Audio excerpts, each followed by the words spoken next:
talks about storytelling, formulas, frameworks, and styles. But what if the most powerful approach is actually the simplest one? On today's show, we're breaking storytelling down to a super simple, easy system you can immediately implement the moment you stand up to speak. And we got a guest who does just that by simplifying the storytelling process in a way that actually sticks. Ready? Let's go.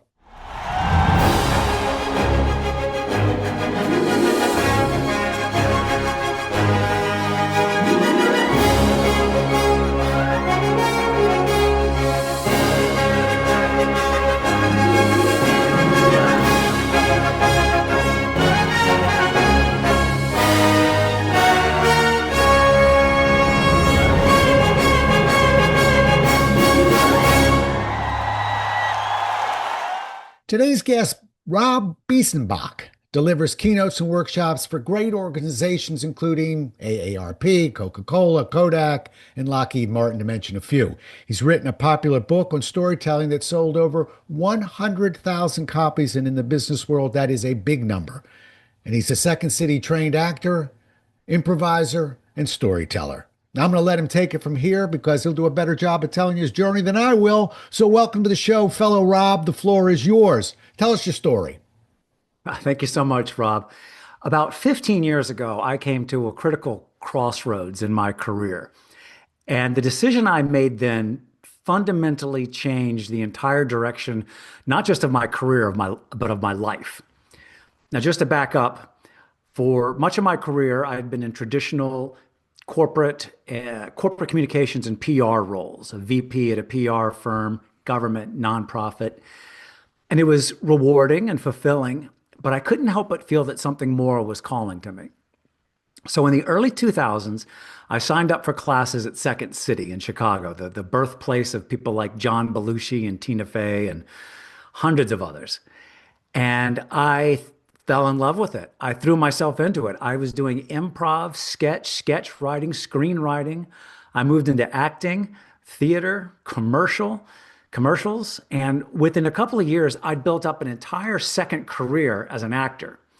So by day, I was this corporate comms guy helping my clients solve their business problems. By night and weekend, I was rehearsing and auditioning and performing. And it was absolutely exhilarating. And after a decade, it started to get pretty exhausting. And that's when I came to that crossroads. I thought, okay, something's got to give. I can't keep doing both of these things. And I thought, well, I could give up the acting, and that would be the death of my soul, or I could give up the business, and that would be the death of my ability to feed, clothe, and house myself. And I really struggled with this for quite some time until one day it just hit me that I don't have to give up anything. What if I could bring these worlds together? Because they're not so different. Everything I was doing on camera could be applied to the problems my business clients face. It's all about connecting with an audience, telling a story, bringing energy to a room. And so that's what I did. I combined these two worlds and I went on the road. I went on stages. I do keynotes, workshops, coaching, and books, helping people use lessons from show business so they can succeed in their business. And it's, like I said, it's the best decision I ever made. Yeah. I've always said, just like a book, people go, how'd you write that book? How'd you find that book? I go, I didn't find that book. It found me. Okay. I think Yeah. sometimes careers are that way too. When we get out of college, everybody's a little nervous and anxious and we're looking, but in the end, it kind of finds us. And I think that's a great example in the story you just told. Why do you think storytelling as a whole, because that's your niche, why do you think it's become so complicated in the speaking world? It shouldn't be, but there's a lot of talk about it. There is a lot of talk, a lot of books, a lot of storytelling gurus. I think they make it more complicated than necessary, maybe because you'll hire them to unravel the deep, great mystery of storytelling. That's one of my theories. But, some of these methodologies, I'm sure, there's methodology for every type of person. And some people maybe like the complex or academic structures and theories. I don't. I've never had much patience for that. So I try to keep it really simple and grounded. Yeah, well, as a sales trainer, simplicity sells. And I'm the same as you. A lot of people will say, well, look at our work, your work. And I go, hasn't that been written before? But I think usually it's the person who can say it in a simple way that people can understand. And here comes the magic word, Rob, implement. Okay.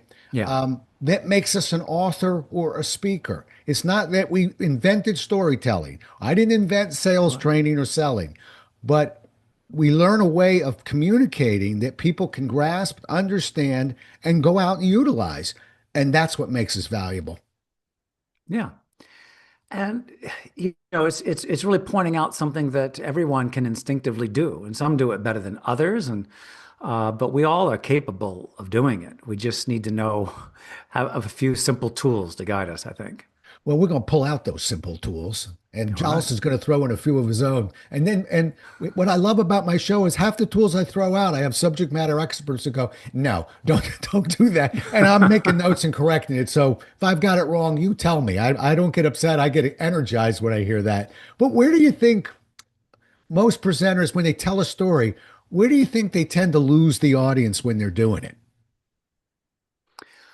Well, I think there's all kinds of mistakes storytellers make. I think first of all, especially speakers and certainly professional speakers, I think feel like they've got to have this earth-shattering story, and so many have a story, some comeback, some rags to riches story, some comeback from some terrible tragedy, and if you have that kind of story and it works and it fits your content, great.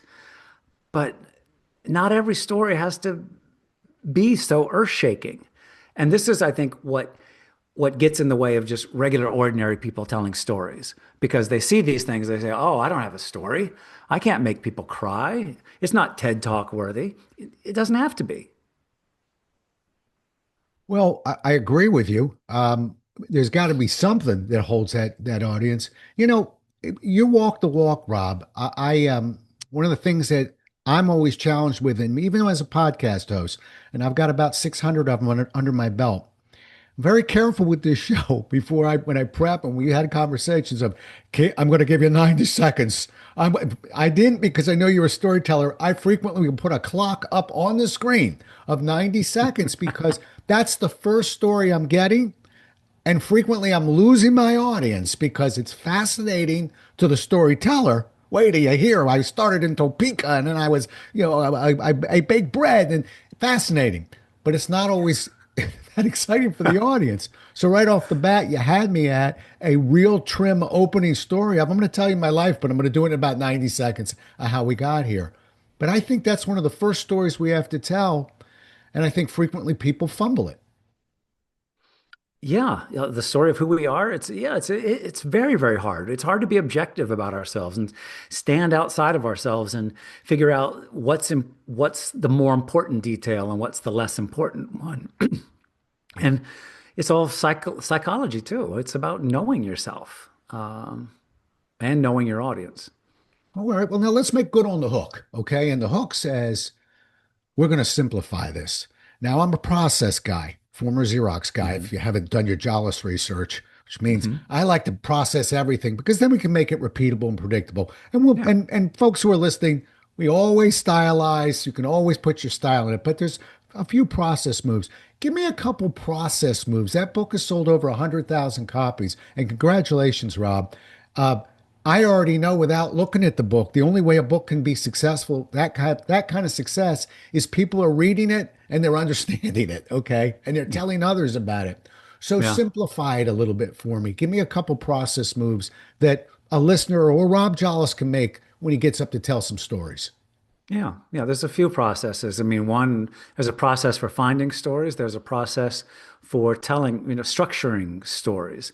Um, for finding stories, this goes back to people not thinking they have any good stories. And this happened in one of my workshops. Somebody said, "I just don't have any stories." And I said, "Well," and this will get us to the process. A little story about process. Story about the stories. Got it. Story about the story. She says, "I don't have any stories." And I said, "Well, what do you do?" And she says, "I'm in IT." And I said, "Okay, what are the big problems you face in IT?"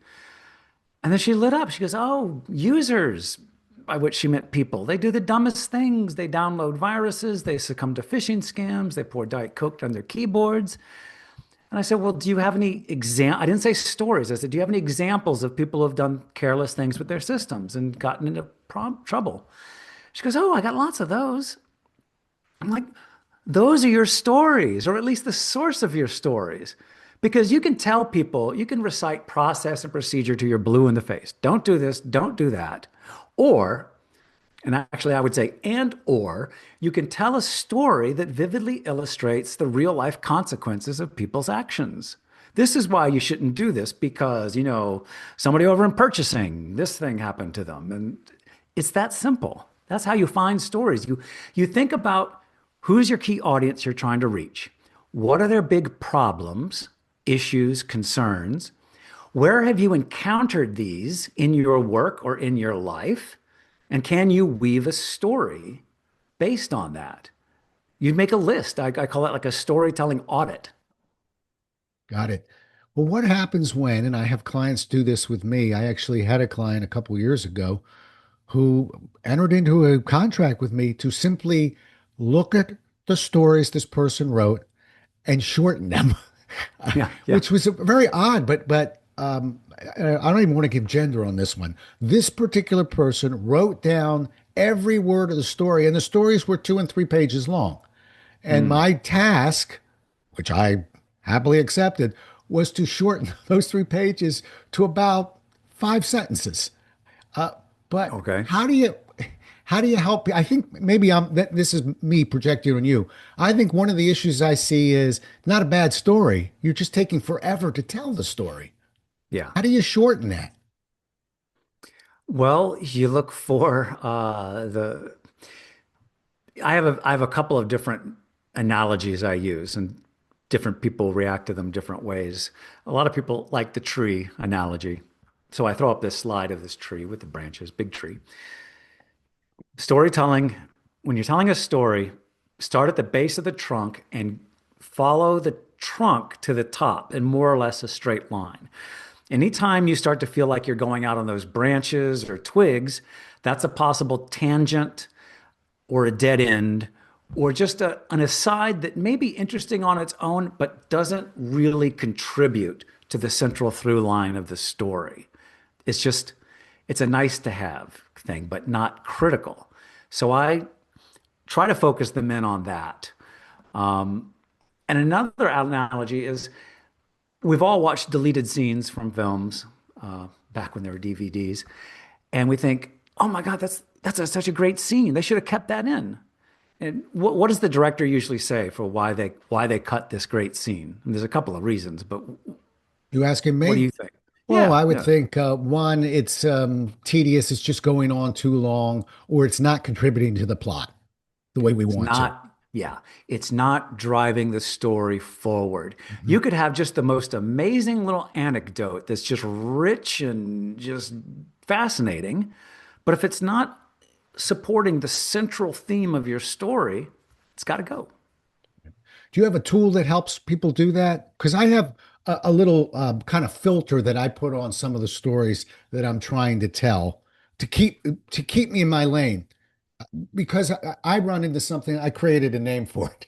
What do I call it? Oh, story jumping. That's what I call it, story jumping. When I'm halfway through a story, which reminds me of another story, Hmm. and when we've got a cup Yeah. of coffee and we're amped up and we've got a nice big crowd out there, we can sometimes leak into 2 or 3 or 4 stories. How do you how do you keep people focused on that story? Other than don't drink coffee, but Hmm. how do you keep people on that straight and narrow to just simple, simple, simple? Because people always think more is better. Yeah, well, I think that's a danger if you're doing your story relatively spontaneously. And I don't think there's room for spontaneity on stage, but if you've got a really critical story, that should be something you've practiced and internalized, not memorized, but you just know it, so you can maybe avoid those things. Picture that straight line. Look people in the eye, make sure you can sort of see whether what you're saying is registering and whether it's not. So that's one thing, and I think it starts with the story. I have certain certain sources of clutter that people should really watch for and scrub from their stories to keep them succinct. Yeah. Well, I want to get to that scrubbing part, but I want to Yeah. push you one more time on this one. Sure. Let's leave the keynoters out of it because when we're doing an Yep. hour, it's immaculate. I got it. But you do Yeah. workshops too, as do I. Okay. Right. And when we go 8 hours or 16 hours, that's when the stories I'm talking about come in. There's so much going on that is reminding me of this, and it's contributing to the moment. Yeah. But they can get lengthy and they're not as immaculate. Those are the ones that we're trying to keep an eye on. I don't know if Hmm. there is an answer to this question. I'm still trying to form a question here, but I'm just my concern that I see in me and other speakers as good as me, okay, are when we're doing a workshop and we're up for a little bit longer, we're telling stories that aren't quite as fresh.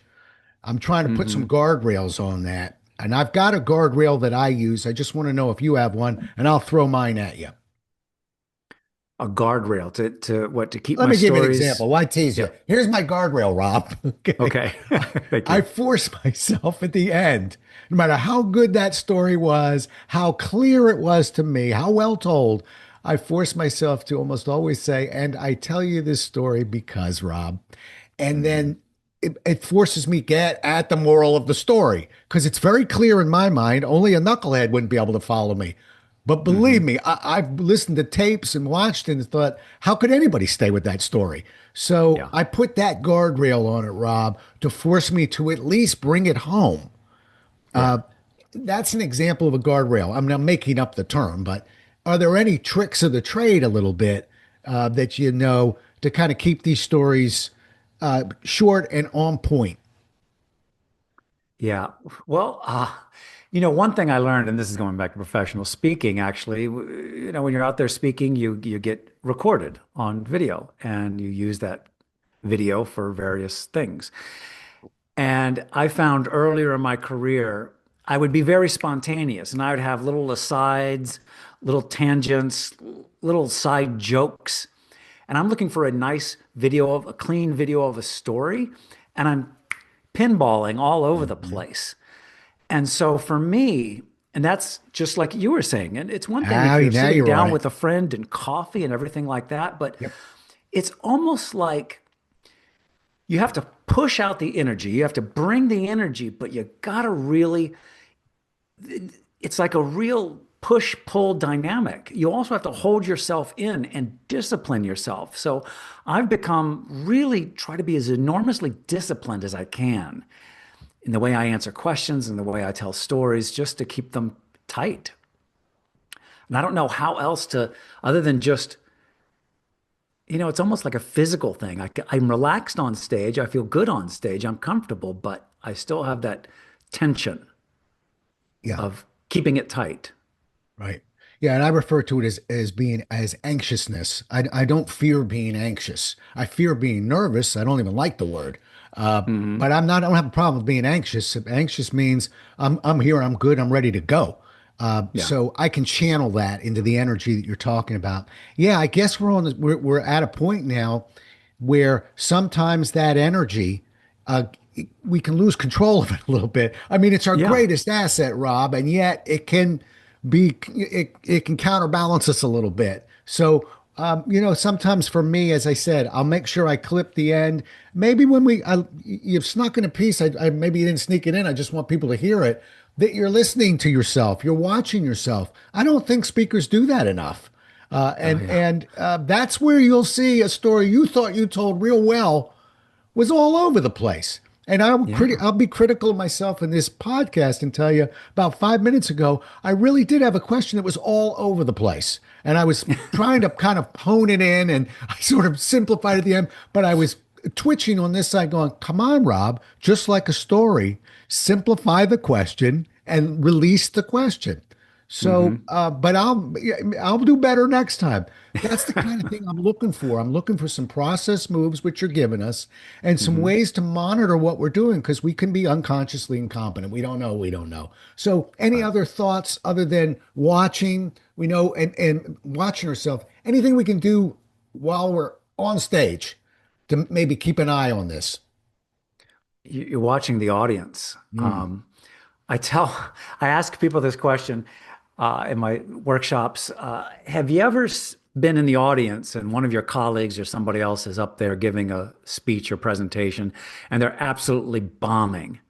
I mean, you're bored or confused. Everybody around you is bored or confused, or they're hostile. The energy is palpable. We can all see it.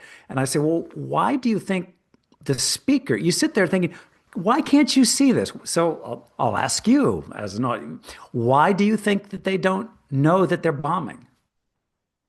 Oh, so you okay? Are you asking me that question? Yeah, sure. Is it okay? Just You may ask me any question you want. I just sometimes I don't know if you're being rhetorical or not. So I'm thinking, is he asking that right, of the right. audience or me? Oh, I think because we're in our own heads. I think we're Yeah, kind of focused on the slide that comes next. We're focused on the story that comes next. We're focused on where we are in the participant guide. We got a lot of focus out there. And yeah, so I think we lose focus of the most important element of the entire a room, and that is the daggone audience. So, but I yeah. think we lose sight of them, particularly in a keynote. Sometimes we got lights in our eyes. Sometimes Hmm. it's a big audience. But I think we lose sight of that audience. I'll tell you, as I've been coming clean with you of the mistakes I make, I rarely make that mistake. I am obsessed Hmm. with watching that audience, and that is Yeah. my get out of jail free card because that's where I typically know I have to do that again, or I have to repeat that, or I have to simplify that because I can see it. But I don't think people do that enough. I think they're too into their own materials. Yeah, yeah, and that is exactly the answer. They're not tuned into the audience. They're the wheels. You can actually see the wheels turning inside their head. Okay, first I'm going to say this, and then I'm going to say that, and I'm going to move that slide. And so you got to tune into your audience. And part of doing that is you got to know your material. You Mhm. have to know your material well enough that you're not like so inside your head. And you also have to be willing to shift gears. Like I'm constantly shifting gears in workshops where I can sense the energy flagging at a certain point, or people have gotten it and they want to move on. And I say, okay, let's move on to this. Let's try this exercise. Let's everybody get up and that kind of thing. Do a role play. So just keeping it keeping it moving. And even when you're not doing a workshop, you can skip ahead, you can condense, you can bring your energy up, you can take questions. There's all kinds of different ways to shake Oh things yeah. up. And there's always, I mean, I keep a slide that has a 5 minute timer on it, and it Hmm. says stretch. You can always get them to stretch. Now, when I tell you that, I tell you again, I have a timer on that screen counting down. Hmm. So I don't say, let's take a couple minutes and stretch because I'm going to lose control of that room. And we're talking about Yeah. workshops now. But I use a stretch slide and I just have it. You never know where it's needed. But it's funny when I learned it as a trainer at Xerox, they were very particular about where we take our breaks here, here, and over there. And when you become a professional and you get out of the corporate environment, you realize where we take our breaks is where the audience needs a break. I don't care if I have a page and a half to Right. go. Right. Let's switch back to the improv. I'm fascinated you have that improv background. What do you think is, give me just one lesson from improv that you think translates to, and it can either be storytelling or just speaking, but tell me something that you said, boy, I really use that one for this part of my career. Hmm. Well, I think it's about improv, people go into it for the worst reasons, and I probably did too. I went in because I thought I was about the funniest guy in my office, you know, which is not a big, huge competition. I An thought office I was. was this? Yeah, yeah, Well, these are a bunch of accountants. Come on. yeah. You go. Right. Yeah.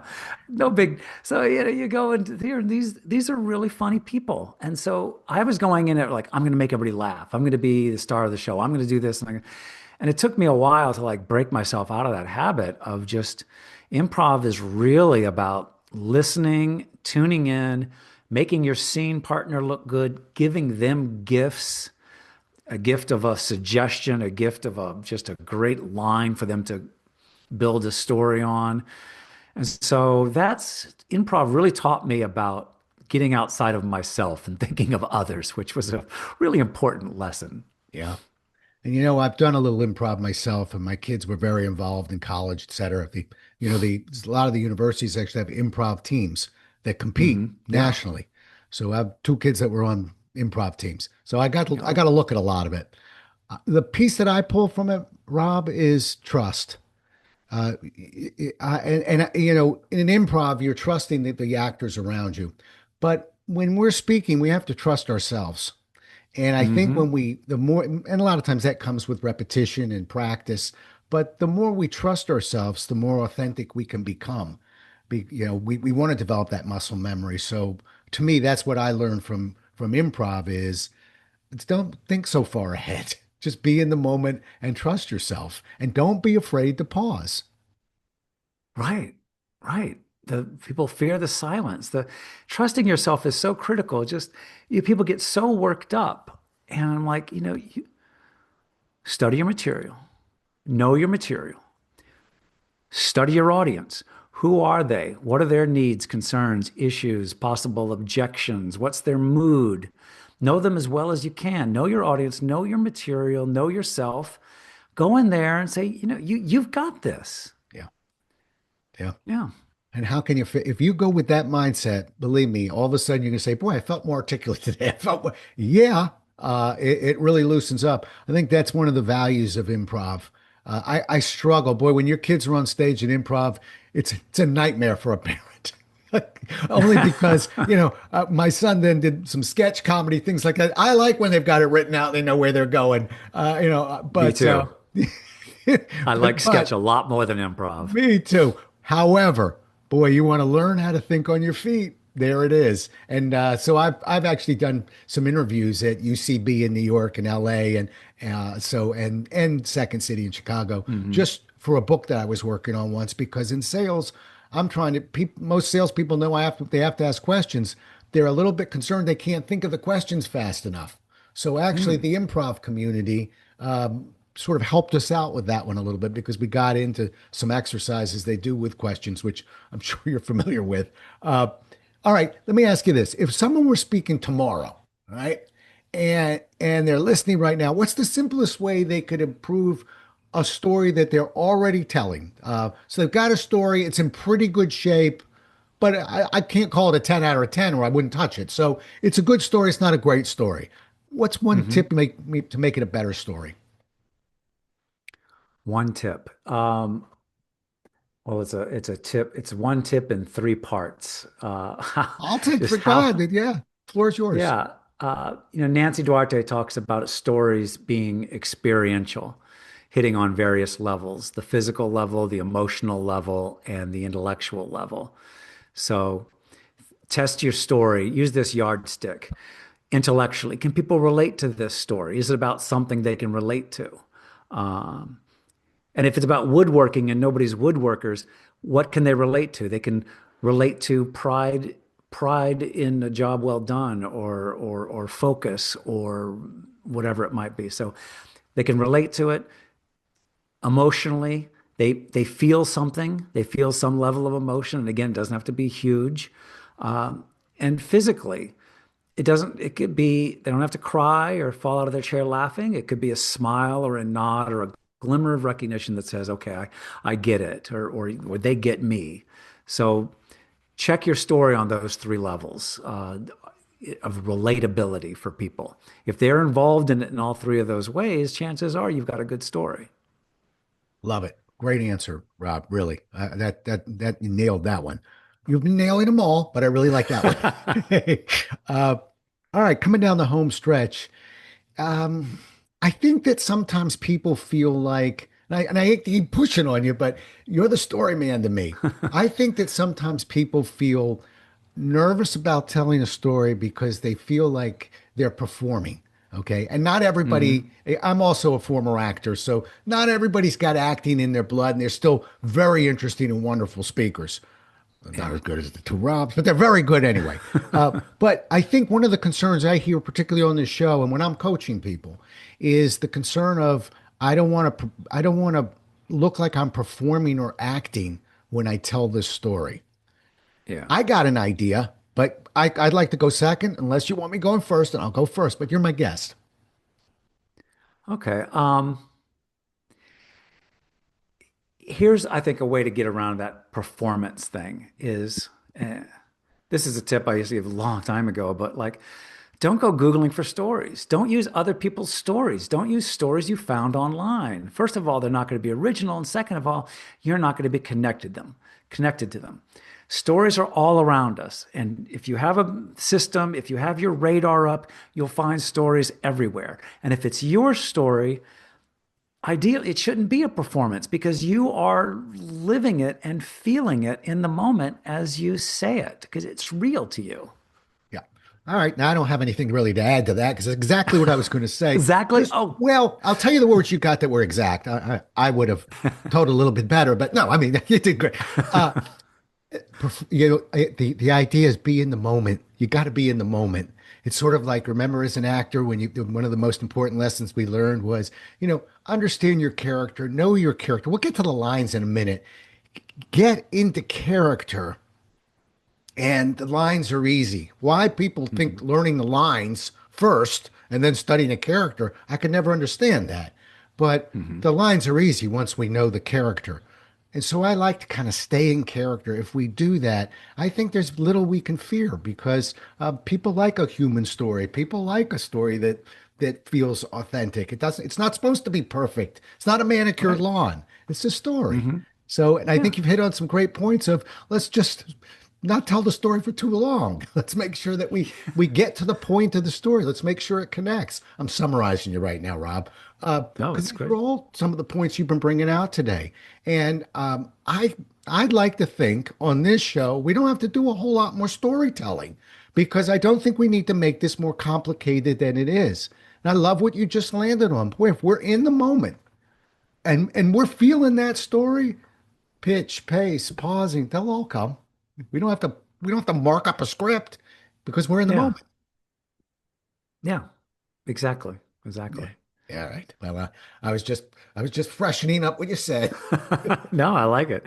I like it. And it's symbiotic. And you when you're excited, your audience will be excited for you. They'll get into it. They'll lean in. They'll see the expression and it becomes it just feeds on the energy keeps feeding back and forth to each other. So yeah, Yeah, well, as great. a compliment to you, I'm a little amped up even in this conversation because I'm enjoying the conversation. So, and that's what happens. If I'm not enjoying it, you'll hear me just sort of. Your next question is the following. That's not where today's talk was. I was sure hoping it wouldn't be with a storyteller. So, Yeah, listen, been wonderful talking to you. Let's finish with one last question. If sure. if a listener, and it's similar to the one I just asked, but I always like to end on this one. If somebody was going to take just one thought or idea from today's conversation, so we want them to remember everything. We're trainers, we're speakers, but maybe they'll just grab one. What would you Yeah. want them to take away from this conversation? I would say the power of emotion. And storytelling is a great vehicle for emotion. People are not convinced by data. They're moved. We got to win hearts to change minds. And that's a great use for a story. So yeah, present some evidence, present some data, but tell a story that people can relate to. And again, doesn't have to make them cry, but that has some kind of emotional component they can relate to, like frustration. People in a workplace. I know everybody's frustrated by the way this is going. I think we've hit on a solution, or pride, or loyalty, or appeal to unity, whatever it might be. Find that emotional component, and that will be the linchpin to your story. Love it. Yeah, and if you don't mind, a junior storyteller following your trail there, it doesn't always have to be funny either. Just No, make it but Rob, I think a lot of people feel the pressure of the story having to be funny, and I wish they wouldn't. yeah, the greatest funniness, and again, this goes back to Second City. I would plan jokes for improv, which was stupid. You're supposed to go in there not knowing at all what you're going to say, and the best humor is that's found in the moment, and the same in real life. Yeah, We I'm don't with you. laugh. Somebody says, "Let me tell you a joke." People are like, "Oh God," but when somebody says something funny that just happens in the moment, it's hilarious. right? And where are our best laughs? Our best laughs are when we react to something in the room or that just happened, and people know for a fact, well, he didn't have that one written down, Right. and they appreciate that. So Yeah. I'm with you. Kind of doubling back to let's just trust ourselves a little bit more. Get Yeah. into character, get into the moment, and all those interesting parts will find their way into our talk. I loved the conversation. I really appreciate it. I can see Oh, why thank you, the Rob. book has been so successful. Uh, how do people get a hold of you, Rob? Well, if you can spell my name, you can find me. And that's the first challenge because I'm the only Rob Biesenbach there is. And it's B-I-E. I'm sure you'll put it up, but if not, Biesenbach. You can find my website. You can find my videos on YouTube. You can find my books on Amazon and LinkedIn. You can find me. I'm on all those places. What's the big one? What's that big book that sold all those copies? Uh, this one, the middle one up there, Unleash the Power of Storytelling. All When right, hearts that's change minds, get results. good. Okay, let's go get that one, folks. Remember that one. And remember, we have a rule on this show. You buy a book, you write a review on the book. That's putting the cherry on the sundae. So don't forget, maybe we look That up would be that book. awesome. Yeah, and throw a comment. I looked at him. He doesn't walk on water. But that's not the comments we're looking for on Amazon. Just read it, liked it, got a lot out of it. We're thrilled. And don't forget Yeah. to count to five. Okay. Listen, thanks. Thank you for being on the show. I really appreciate it. And thanks for letting me jump in and offer my clumsy thoughts here or there. Really appreciate the conversation. Thank you. Oh, thanks for having me, Rob. It was a lot of fun. Well, we'll do it again as well as we can next time, everybody. Until then, stay safe. Thanks so much for listening. If you enjoyed today's show, please follow, rate, and review on Apple, Spotify, or wherever you listen. For more resources and to connect with Rob, visit thepresentationwhisperer.com.